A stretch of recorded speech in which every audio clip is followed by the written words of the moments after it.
बाबा तीन चीजें देखी, मैंने तीन चीजें देखी बाबा तीन चीजें देखी,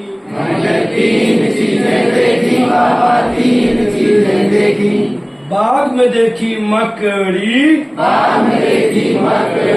खा रही थी ककड़ी, पास पड़ी थी लकड़ी। तीन चीजें कौन सी हो गई? मकड़ी, मकड़ी, लकड़ी। बोलिए मकड़ी, लकड़ी, लकड़ी। तीन चीजें देखी बाबा तीन चीजें देखी, मैंने तीन चीजें देखी बाबा तीन चीजें देखी,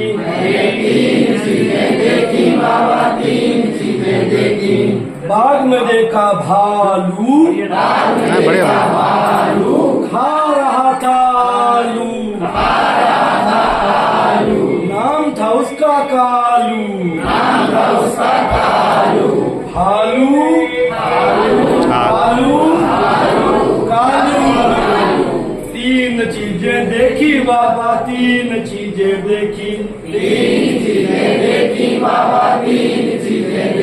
मैंने तीन चीजें देखी बाबा तीन चीजें देखी,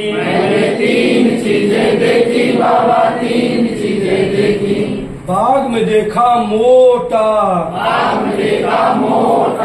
उठा रहा था लोटा, था बहुत वो खोटा, मोटा, लोटा, खोटा। तीन चीजें देखी बाबा तीन चीजें देखी, मैंने तीन चीजें देखी बाबा तीन चीजें देखी,